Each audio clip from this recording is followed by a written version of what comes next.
今回の産業まとめ。5月20日は5、20、FUAC、離婚手続き停止に批判殺到。特別な日の衝撃的なニュース。5月20日は520、FUAC の発音と I love you の中国語、WOI2 の発音が似ていることから、中国や台湾では結婚の日や告白の日とされています。この日は様々な商業的キャンペーンが行われたり、結婚登録の申請が殺到する特別な一日だそうです。一部の結婚登録機関は、5月20日は大量の結婚登録に対応するため離婚届を受理しないと発表し、ネットからは批判の声が上がっています。結局こうした意見を受けて民政部は、どちらも法定義務であるため、離婚登録も取り扱うと謝罪しました。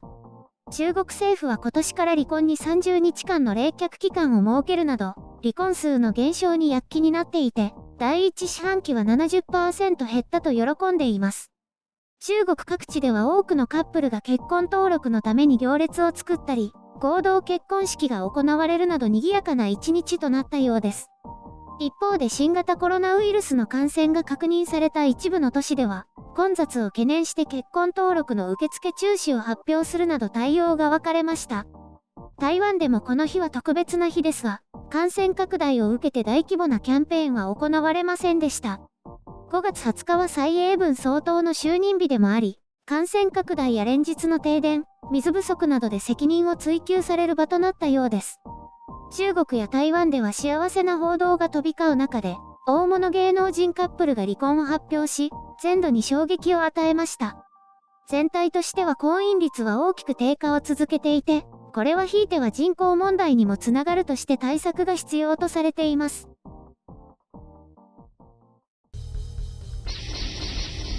編集所感。今回の概要。520に潜む中国政府の狙い。2つの離婚報道。蔡英文政権の危機。日本でも語呂合わせで何々の日というのがいくつもありますが、中国や台湾にとって5月20日は極めて特別な日のようです。といってもこれが始まったのは2000年代に入ってからで、ネットの普及によって中国では非公式な祝日にまでなったようです。そんな中で行政はシャレなのか離婚を減らしたいのか、離婚受付停止を発表して予想通りの大批判。結局撤回という間抜けぶりを発揮しました。ネットでの批判は凄まじく、ネットが行政の愚行を正すという異例の展開となりました。これ、中央政府としては当然のこと、正しいことをしたみたいな言い方をしてますが、だったら最初から手続き停止させなければいいのにと思いました。おそらくどこかでは良い案だとか感じて黙認していたんだと思います。で、結局ネットで炎上してるのを確認してからの対応でしょ。笑っちゃうね。批判コメントの中には、公平を期すために独身の日の11月11日は結婚受付を停止すべきだ、なんてものもありました。なるほど。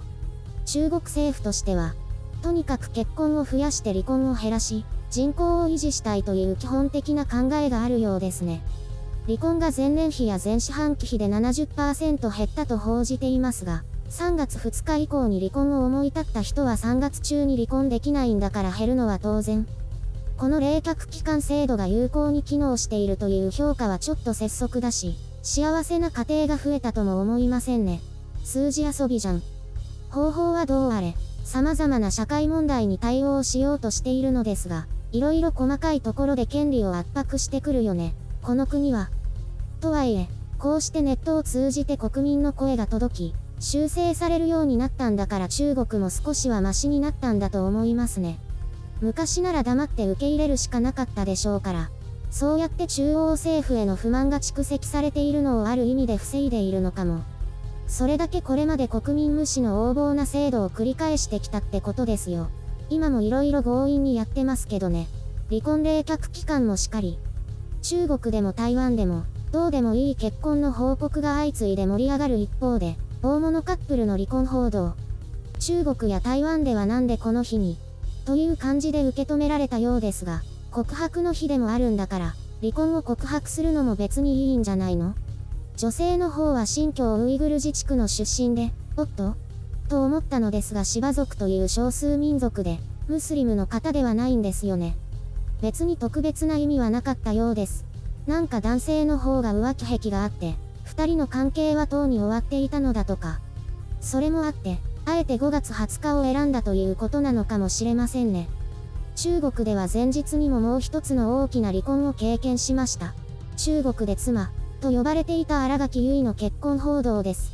一部の人にとっては離婚報道。あるメディアの特集記事では、あなたの妻は他の誰かと逃げました。なんてタイトルになっていました。ちょっと笑える。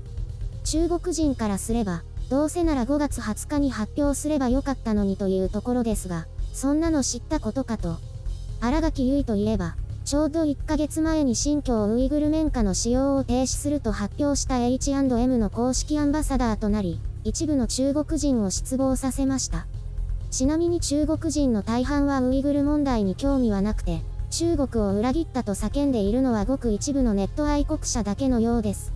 実店舗では相変わらず行列ができていることが報じられ、一部の変更報道が浮き彫りになりました。一方台湾では、感染拡大とワクチン不足、水不足、電気不足で蔡英文政権は窮地に立たされています。国民党よりメディアはとことんこの危機を利用して、親米反中がこうした危機を招いたとか、台湾は世界一危険な地域などと不安を煽っています。例年ならば5月20日には様々なキャンペーンの報道で溢れるのですがすっかり自粛。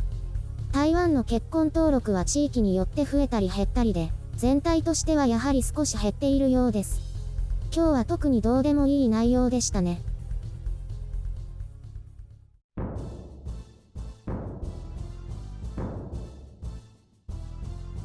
うわ、こういう話題、ゆるりんは何かいいことあった？はあ、何にもないよ。中国人じゃないし、大体初めて知ったよこんなの。そうなんだ。私も初めて。これぞ無駄な知識って感じ。内容がごったにになっちゃったね。なんかバレンタインデーみたいだね。中国の英語メディアはチャイニーズバレンタインデーって訳してたよ。先にそっちを見たから何のことかと思った。変なの作ったんだね。若者の間で流行って今や一大イベントになったみたい。私はゴミゼロがパッと浮かんだよ。え？知らない。何それ？5月30日はゴミゼロの日だよ。え？ゴミ出しちゃいけないの？全くそんなことない。中国じゃあるまいし。意味わかんないね。日本もそういうのたくさんあるよね。中国みたいな全国的なものはないけどね。11月22日、いい夫婦の日。私たちに関係ないじゃん。だけど11月22日に結婚するかもしれないでしょ？誰が？いつ？あ、そういえば、なんかこのいい夫婦に選ばれた夫婦が離婚してたような。誰だったかな？忘れた。あったような気がする。なんかそのベストカップルか何かに選ばれてちょっとしてだったような。あとはポッキーの日かな？何それ？知らない。11月11日だけど。全然知らない。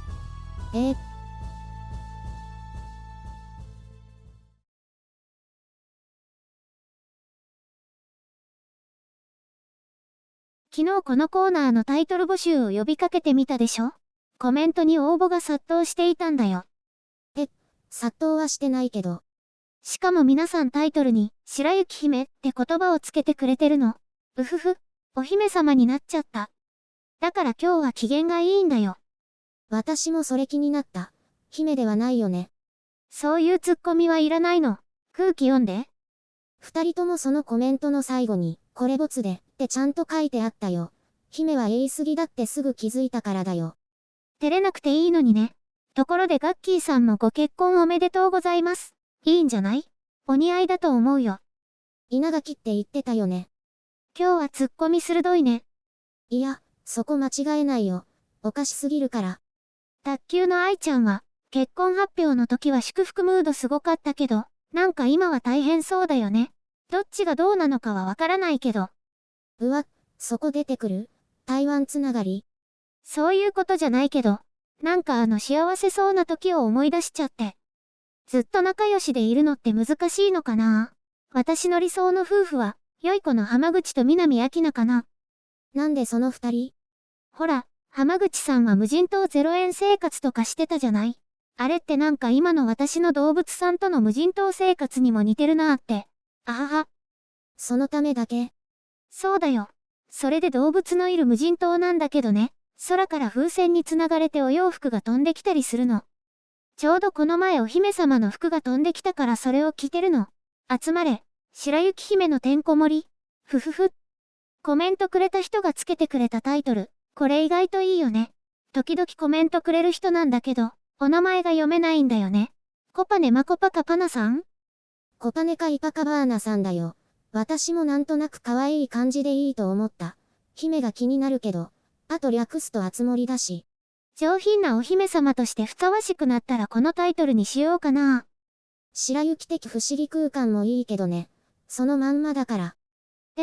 何よそれ。あれ？でもなんかそれもいいかも。